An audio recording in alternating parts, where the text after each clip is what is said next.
your personal regret in your years in politics? I said I regret the state of the Democratic Party is no in that we regrets. elected Trump. Not the 15. No regrets when it comes to cutting Medicaid or health care. No regrets when it comes to cutting child care. No regrets when it comes to slow walking PPE and vaccinations in the season of COVID to Black and brown communities. Really, no regrets. So joining me now is our next guest, Council Speaker Adrienne Adams. Thank you so much for being here. I appreciate it. Thank you for having me. So explain this criticism and this attack of Cuomo. This was personal for you. It was. We wanted to hear, New Yorkers want to hear him defend his record. He likes to talk about things that he likes to talk about, but he never really owns up to the big picture. And so when someone says they have no regrets, really, all of us have regrets. So let's just be honest. This was the first time that Andrew Cuomo came out to be with all of us who are actually running, holding him to task. And he stood there and he said a whole lot of things that weren't true. And then he didn't answer a whole lot of questions. So New Yorkers really got to see why he was hiding. And your father died during COVID, yes, correct? That's right. That's right. My father did die during COVID. My father lived in Jackson Heights, Queens, as I live in Queens as well. And Elmhurst Hospital was the epicenter of the epicenter for the COVID pandemic. So at that time, our hospital workers were in garbage bags. Andrew Cuomo actually stood in one of his ads. He's standing in front of one of the hospitals where the workers had to wear garbage bags. So I think it's deplorable that he does not stand up to the record that he has, the story that's not really being told, and that people aren't really remembering the full picture of what we all experienced under Andrew Cuomo as governor. Now, if you were elected, you would be the first female mayor of New York City, yes, and the first Black female mayor of New York City. Help explain, why you're running to our viewers and a little bit about yourself. Sure. Morgan, I'm an everyday New Yorker. I'm a wife, I'm a mother, I'm a grandmother, and, one that sees that it's very, very tough right now. It feels very tough living in our city. Look, I want the same thing that you want. When you open your front door, you see quality of life issues just as I do. When I open my door, I see the same thing that my neighbors see. And if I can't understand what my neighbors are going through, I have no business representing them. So people are looking for a change. And I'm an everyday New Yorker. I'm feeling the pinch when I buy groceries. Yes, I do buy them. I don't have someone buy them for me. I've lived in the same house in South Jamaica for over 35 years, raised 4 children there. So this is my story. This is our story collectively as New Yorkers. I'm in this thing for all of us. Now, you jumped into the race later than everyone else. Why did you jump in so late? Well, I think the timing was appropriate given the situation that we were under, specifically the troubles of our mayor. Morgan, when I saw 4 deputy mayors resign at the same time, flags went off for me all over the place. This was not right, even though we had seen scandal in his administration, we had seen other things. But 4 deputy mayors resigned at the same time. To me, and I keep saying this, it was like watching the brains jump out of a computer. Something is definitely wrong. They all said the same thing. It had to do around immigration, and I'm paraphrasing this, but it had to do with the relationship between Eric Adams and Donald Trump, and the fact that the case was showing, as Judge Dale Ho said, some type of quid pro quo there. And those deputy mayors could not align themselves. They could no longer align themselves with Eric Adams' scandal. Now, you've been recently gaining some momentum. You qualified for public matching funds just last week. You really gained a lot of momentum in that last debate. A lot of people were really, I feel like, waking up to who you are as a candidate. But do you feel like do you wish you had just jumped in a little bit sooner to maybe build on this momentum since we're almost 2 weeks away from the primary? Well, I feel my timing is just right. We can look back historically. New Yorkers typically take their time when it comes to mayoral races. The last one, we saw Catherine Garcia gain that momentum pretty much around the same time. New York doesn't really break for the mayoral campaign until around this time, around Memorial Day, that that time frame. So I think that my timing is just right. New Yorkers are feeling this campaign. The enthusiasm right now is through the roof. I'm so excited because people are realizing that I'm already doing the work. It's no secret that I've already successfully negotiated 3 city budgets, something that no one else in this campaign, in this race, has done. I'm on my 4th one, $115 billion. We will again negotiate this successfully for all New Yorkers. So I don't need a manual, I don't need a handbook, I'm already doing the work.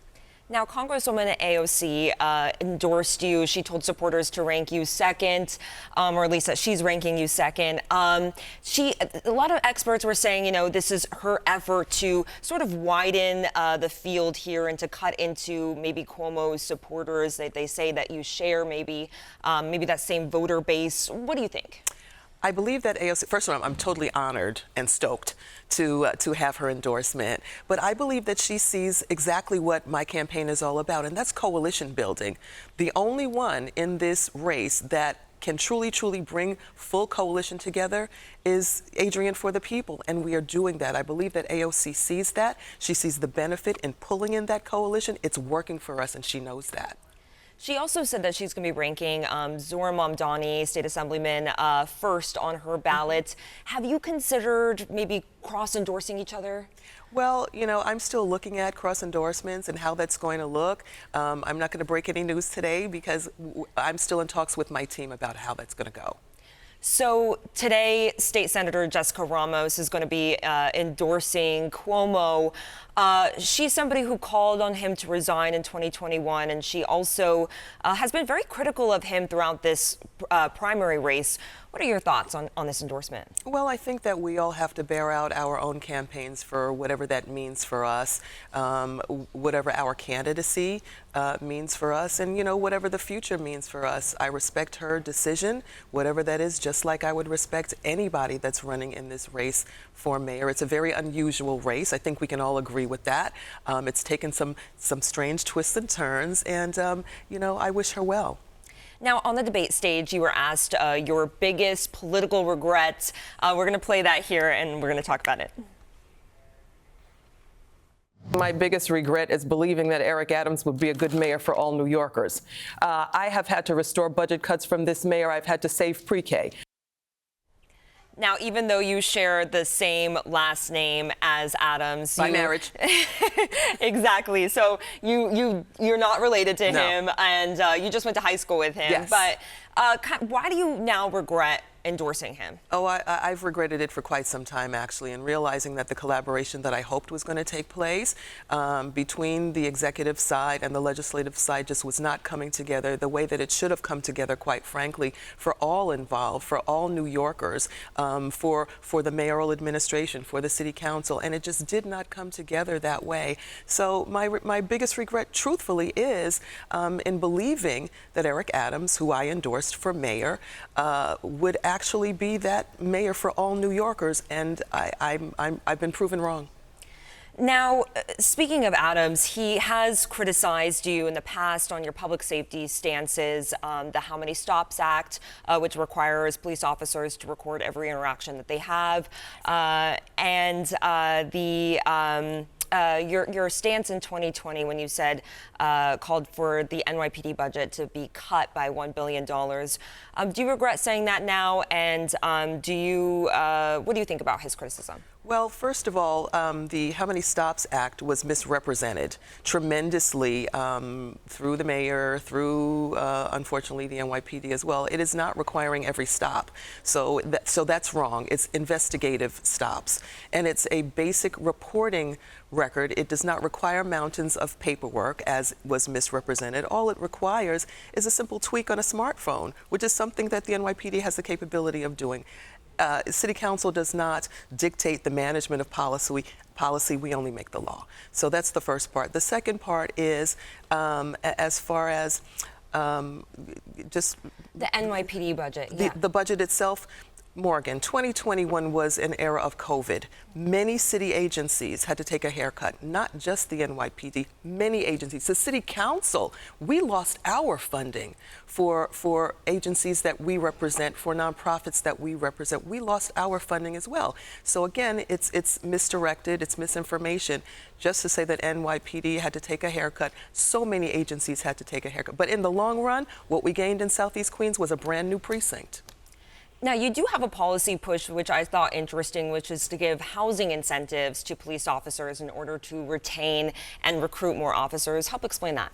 Sure. We want our NYPD officers, first of all, we want more of them. And what I'd like to see is the vacancy rate increase. Some running are looking to bring in extra police officers. I'm looking to build or fill the vacancies. Over 2,000 vacancies, funded vacancies right now, sit empty. So when I'm mayor, my plan is to build up those vacancies, restore the NYPD to the force that they should be, get them out of mental health services, get them out of social work. That's not what they signed up for. They signed up to keep us protected and to prevent crime from happening before it ever starts.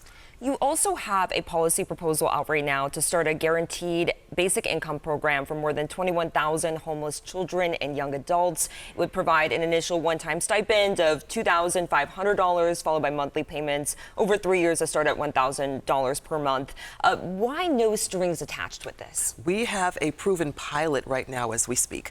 161 women, either who have been pregnant or are pregnant right now, are in a program that has been so successful. What we've done is we have taken women that have come out of domestic violence situations and other situations that have caused them to be homeless in shelters, and we have provided them with a stipend, with that guaranteed basic income in this program in partnership with Bridge Project.